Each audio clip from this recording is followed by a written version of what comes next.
Hello, 7th grade Bobcats. Welcome back to another week at Helena Middle School. On this week's Bob Lesson, gonna dive into a topic for the next couple weeks that seems to come around when students become 12, 13, move from childhood into adolescence, start becoming more aware of themselves and the media. Going to connect the dots today on femininity and what it means to have feminine characteristics, and more importantly, what the media, whether we realize it or not, what the media subconsciously tells us about how females or women should be to have value, and how it is so inaccurate and it is so hurtful.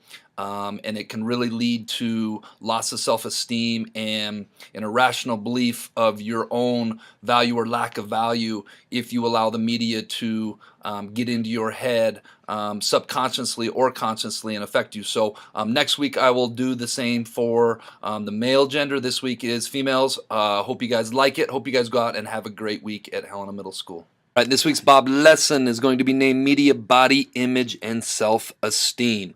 But first, let's be our best at HMS this week. Let's be safe, let's be responsible, let's be respectful, and let's be a learner.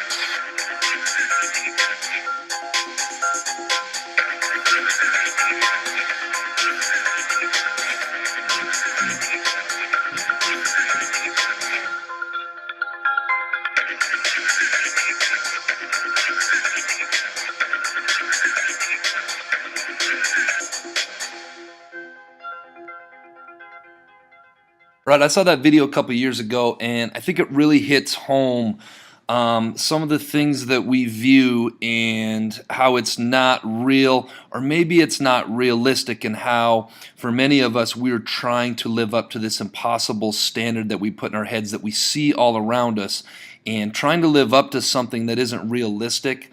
I think is the origin of a lot of self-image and self-esteem issues. Some stuff I found on the internet.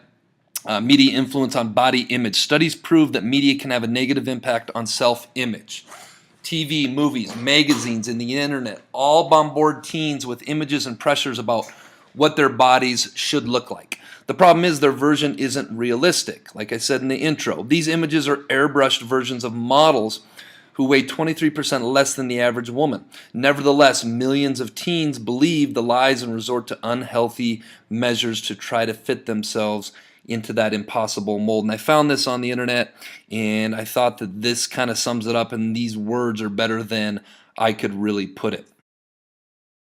This was a recent study I found, and let's talk about some facts about self-image, specifically in females. 69% of girls in the 5th to 12th grades reported that magazine pictures influence their idea of a perfect body shape. Following the viewing of images of female fashion models, 7 out of 10 women felt more depressed and angrier than prior to viewing the images. And 100% of course, because subconsciously or consciously, internally, we tell ourselves that that is what beauty looks like, or that is what I need to look like if I want to be considered someone of beauty or someone of value. 80% of women who answered a People magazine survey responded that images of women on television and in the movies make them feel insecure, and for good reason. The body type portrayed in advertising as the ideal is possessed naturally by only 5% of American females. That's 1 out of every 20, and that's all we see in the media. That's all we see on television, and so this message starts coming through in our minds that this is what I need to look like if I want to have the ideal natural beauty body image. On average, the U.S. woman is 5'4" tall, weighing 140 pounds, where the average U.S. model, which are the people we see in ads, which are the people that are representing these goods and products and services that companies are trying to sell us, whether it's on the media, commercials, social media, wherever, is 5'11", which is a whole 7 inches taller and several pounds, 23 pounds lighter. So this is what we see in the media all the time, and I can't hit that home enough. Eventually, this is sending an implicit message that this is what natural beauty, or this is what beauty, or this is what females should look like. In one study, 3 out of 4 women stated that they were overweight, although by healthy standards, only 1 out of 4 actually were, excuse me. So that is where the mind starts playing tricks on us, the media starts playing tricks on us.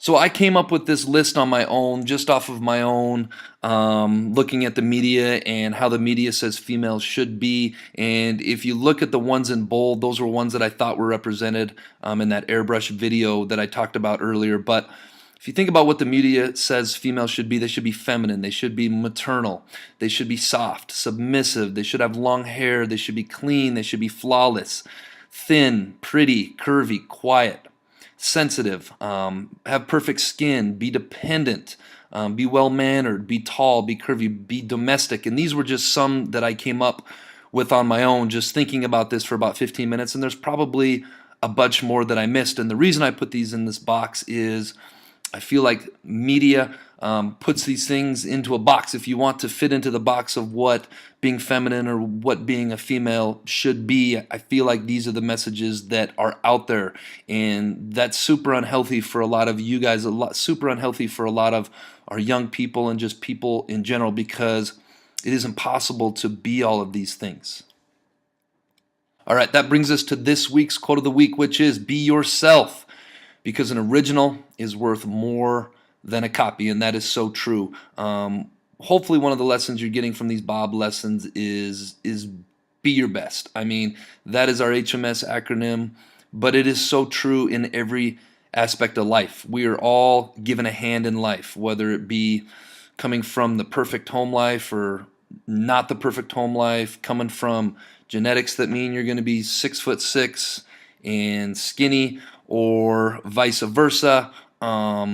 It's all about just being your best and being the best version of yourself. One of my favorite quotes goes something along the lines of, in a world full of everybody, there can only be one you, and just being the best you and not trying to live up to impossible standards, or not trying to, or in this case, being aware of the implicit messages that the media puts out there about what it is to be feminine, what it is to be a female. Being aware of that and how that could bring us down, and just being the best you can be, and learning to love yourself. That's what it's all about. That brings us to this week's Jellybean Question of the Week winners, who are Alex Bullock, Aiden Bruner, Katrin Seleskar, Logan Wilkins, Leah Folio, and Havana Lane. The answer to, actually it was 2 weeks ago's B.O.B lesson, was a coin. This week's Jellybean Question of the Week is, how many days of the week begin with the letter T? If you think you know, submit your answer to the Bob Box no later than Friday, and check in next week to see if you're a winner. All right, Bobcats, let's go out and make it a great week.